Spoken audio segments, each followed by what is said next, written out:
Welcome back, everybody. This is IGN GameSpy Livewire, live from E3 2007. We're here in Santa Monica, California. Our final day, wrapping up our live interviews for everybody out there with our Insiders and Founders Club members.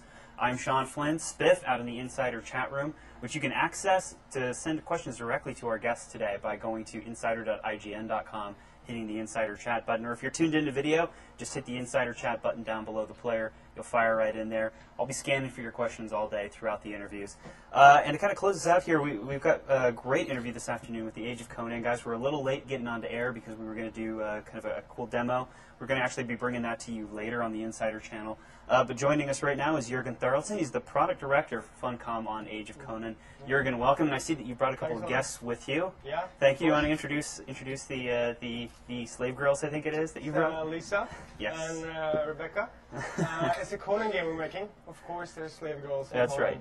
So, sexy slave girls. And everybody thought there would be no booth babes at E3 this year, and you brought them back. Yeah, definitely. That's what we look to you for. Yeah, that's great. So how's the show been for you, and how's the show more importantly been for the game so far? Personally, I miss seeing the other games. So for me, I've actually been in a demo room for all the days, and normally I'm able to see all the other games. And I've been to all the E3s, and it's like a special happening in my life. So I'm a bit sad about that, so I can only see the game that we are doing ourselves.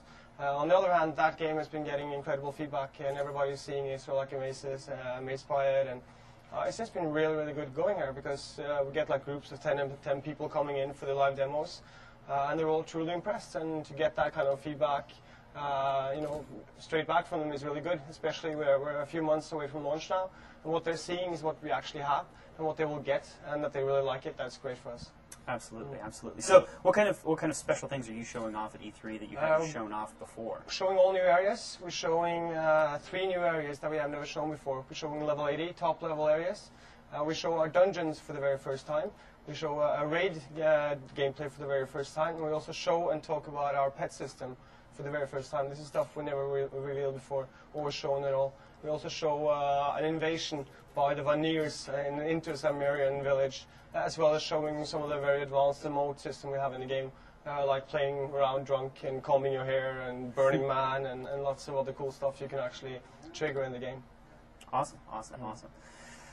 So obviously it's a Conan-themed MMO. Can you talk a little bit about how, where kind of the MMO takes place within the overall kind of Conan universe and the storyline? Because there's the Conan legend has been evolving now for years and years and years. Books, comic books, and movies, and all that stuff. Can you tell me a little bit about what the story is? Of course. When we started to look at this, it's about 4 years ago since we started development, and the first thing that we started to look at was where do we want to be in this universe? And we first saw that in an MMO, everybody can't be Conan. So we took the lore of Robert E. Howard and took it where Conan has become king of Apollonia. Apollonia is the mightiest nation in the Hyborian age. And you as a player enter this world as a galley slave.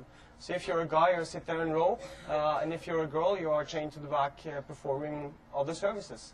And then as you enter the game, you shape your role in the game and move through it, and you soon enough get involved in the main storyline of the game, which involves King Conan and his arch enemy Thoth-Amon. Powerful, dark wizard. And since Funcom is a developer on this game, and we are a story company, so we also have more than 100 spoken voice actors in the game. Really used a lot of inspiration from Dreamfall and single-player RPG games, Longest Journey, put this into the MMO to get a higher production value. So the story will be all around you, and you will see it through hundreds and hundreds of quests, and also through other areas that you are going through. Gotcha. Do you mind if we take some questions from your fans out in the chat room? Yeah, sure. So, Ketchup with Fries is saying the majority of in-game footage that he's seen so far gives him the impression that NPC mobs are really kind of densely packed into the world. Yeah. But for players who want to get out and just kind of do a little bit more exploring without having to constantly interact with these guys and be attacked by them and stuff, what are you going to do to kind of allow people to be more exploratory and kind of There are huge areas in the game which you can explore, but the world of Conan is not a peaceful world. You wouldn't, if you want to go out, you need to do that more in the social areas, and you need to be higher level in the area you're in, so actually it's no danger for you. But when you enter a new area, you really want it to be dangerous for you. We don't want you to just go around look at the trees. We want you to have a sense of danger, excitement, adrenaline. So if you do enter like a valley in Cimmeria and you see that there's a huge temple ahead or a pyramid or whatever in Stygia, we really want you to feel like, yes, this is dangerous and I'm actually going here and it's danger for my avatar's life. To get that kind of excitement, because I think that captures the Conan essence. At the same time, there's numerous cities and hubs, and you can really explore the social aspects, and there's resource and gathering regions where you can build your own cities. So there's a lot of exploration to be had, regardless. But Hyboria is not a peaceful place. It is dangerous, and yeah, everywhere. Well, then that's leading some people in chat to ask about the combat system and how that's going to work. Yeah, so how are you going to fight with NPCs? Are you going to be able to fight PvP combat? And those are two definitely, big questions. So definitely, I mean, that's it's a big question, and I think I can sum it up in one word. It's combat innovation. But that was 2 words. When we started to develop this game about 4 years ago, we looked at all the other online games out there, including our own Annika Online and all the ones in development. And we saw that we wanted to try to take this genre to the console. And this is a Conan license, so we have gone for a hands-on approach, a real-time approach.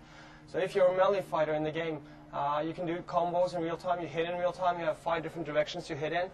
So like in Soul Calibur, Street Fighter, Tekken, if you do like up, down, left, you do a special combo. And you can have up to 8 of those combos attacked for your melee class. And if you do that correctly, you can do fatality moves. You can chop off heads, you can gut people, break their neck, kick them backwards. Really cool stuff. And there's lots and lots of fatality moves as is fitting for a Conan game. You can also do mounted combat. You can fight from like war mammoths and killer rhinos and war stallions, and come charging down with your sword. And of course, you can also build large battle keeps. Players can then lay siege to each other, and you bring your catapults and you bring your engines of war and all your bodies, like all 70 of you, and you start trying to crush the enemy gates. And you can do this against the game as well. The game also creates its own cities, and like an RTS. As you start to crush that city, actually wave after wave of attackers will descend upon you. So did you say the game creates its own cities? Yeah, definitely. Okay. So, like an RTS. Real-time strategy game where it builds its own city, and you can then take your players to that city and actually go against it. Mount a siege against that? Definitely. Yeah. Okay, and are they good? So there'll be like NPCs, like armies and stuff like that in the city that are going to be defending against. Also going to be invasions from. That's actually one of the things we're demoing here.